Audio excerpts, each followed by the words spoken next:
Let me read to you a passage from the second chapter of St. Matthew's Gospel, verses 13 to 18. It's the Gospel for the Feast of the Holy Innocents on December the 28th. St. Matthew writes, "When the wise men had gone, an angel of the Lord appeared to Joseph in a dream.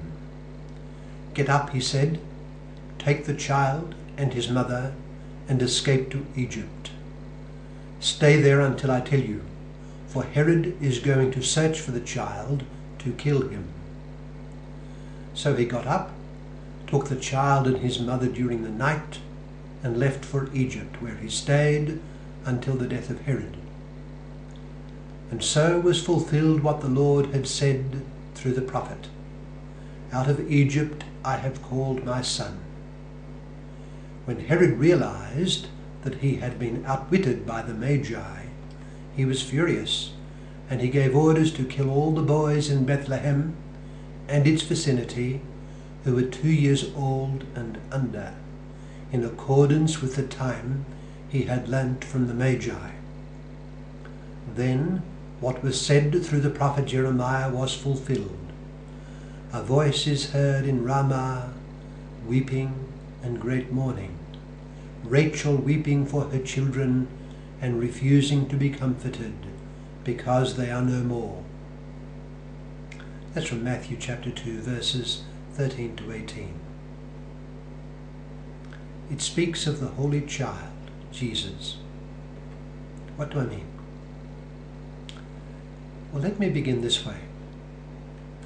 My impression is that it is something of a fashion to deny the historicity of St. Matthew's narration of the slaughter by Herod of the innocents of Bethlehem. For instance, Michael Grant, in his book Herod the Great, published in 1971, claims that the story is myth. And this is the favoured position of many recent biographers of Herod, although there are others who accept it, such as Perron, Finnegan, Charette, and France. For instance, in the December issue of 2008 of National Geographic, there was an article on the excavations at the Herodian, which was the final burial place of Herod the Great. It was a site not all that far from Bethlehem. In his article, entitled "King Herod Revealed" by Tom Mueller, the author writes that Herod was, and I quote, "an astute and generous ruler, a brilliant general, and one of the most imaginative and energetic builders of the ancient world. He guided his kingdom to new prosperity and power. Yet today," the author continues, "he is best known as the sly and murderous monarch of Matthew's Gospel." In respect to Matthew's infancy piece, Mueller immediately has this to say: "Herod is almost certainly innocent of this crime, of which there is no report apart from Matthew's account." But then, in the very next sentence, he observes of Herod that, and I quote, "children he certainly slew, including 3 of his own sons, along with his wife, his mother-in-law, and numerous other members of his court. Throughout his life, he blended creativity and cruelty, harmony and chaos, in ways that challenge the modern imagination." Mueller's dismissal of the Bethlehem slaughter seems to be based solely on the lack of confirmation from other sources, whereas his own portrayal of Herod's career shows it to have been entirely in character and very likely. Josephus does not record the slaughter of the innocents, for he was writing nearly a century later, and may scarcely have heard of the quiet slaying of perhaps as few as half a dozen infants.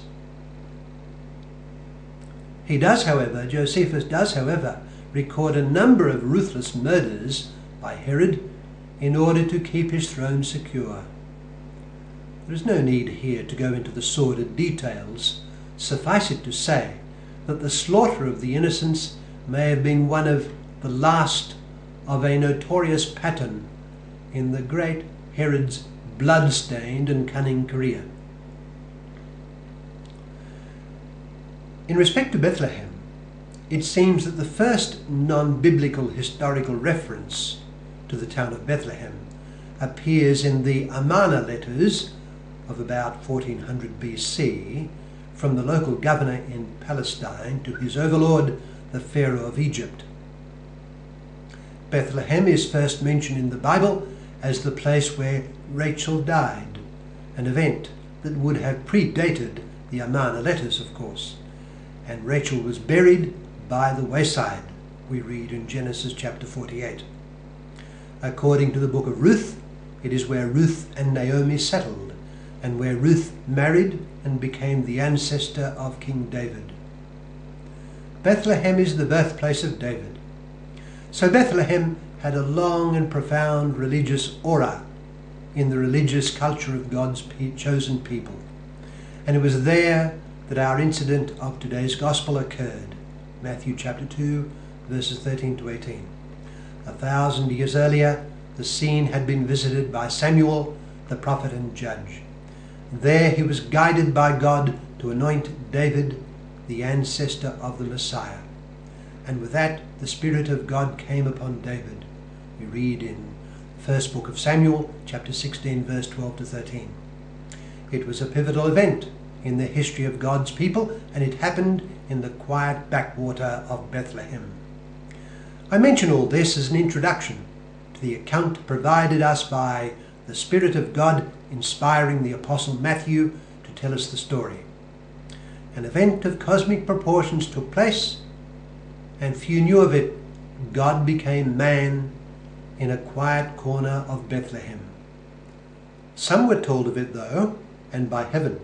There were the shepherds, the Bethlehem shepherds. There also arrived some visitors from the east, inquiring where the king was to be born. They were following his star. Naively, they inquired in the city where Herod happened to be, and word got around, indeed, to the anxious and ever-wily Herod himself. He hatched his plan to protect his dynasty and sent the Easterners on their way. But God sees all, and though he does not intervene to prevent the effects of all sin, at times he will, so as to achieve his plans for the salvation of the world. Herod woke up to the situation. The Magi from the east were not coming back to him, so he acted. His men arrived, did their dirty work quietly, and left, thinking that all was well. But the Messiah had been spirited away in the nick of time due to the intervention of God's angel. The holy trio were on their way. How beautiful the scene. There they move, immersed in God, with their outline against the moon. Egypt is ahead of them. All is quiet and in the hands of God. The day will come when the child, the Son of the Most High, will allow himself to be placed in the hands of his enemies, of which Herod is an emblem and a forerunner. God has his plan. Now is not the hour. But the hour, his hour, will indeed come. The days will pass, as will the months and the years, and the mother will be standing before her son as he dies his terrible death. It will be the Holocaust of the ages, the sacrifice that will take away the sin of the world. But God has his time. Let us entrust ourselves to the care of God our Father, and resolve to live in union with his divine Son our Lord, appealing to Mary and to Joseph for their powerful prayers. Let us place ourselves in the company of Jesus, Mary and Joseph, and never allow ourselves to be separated from them.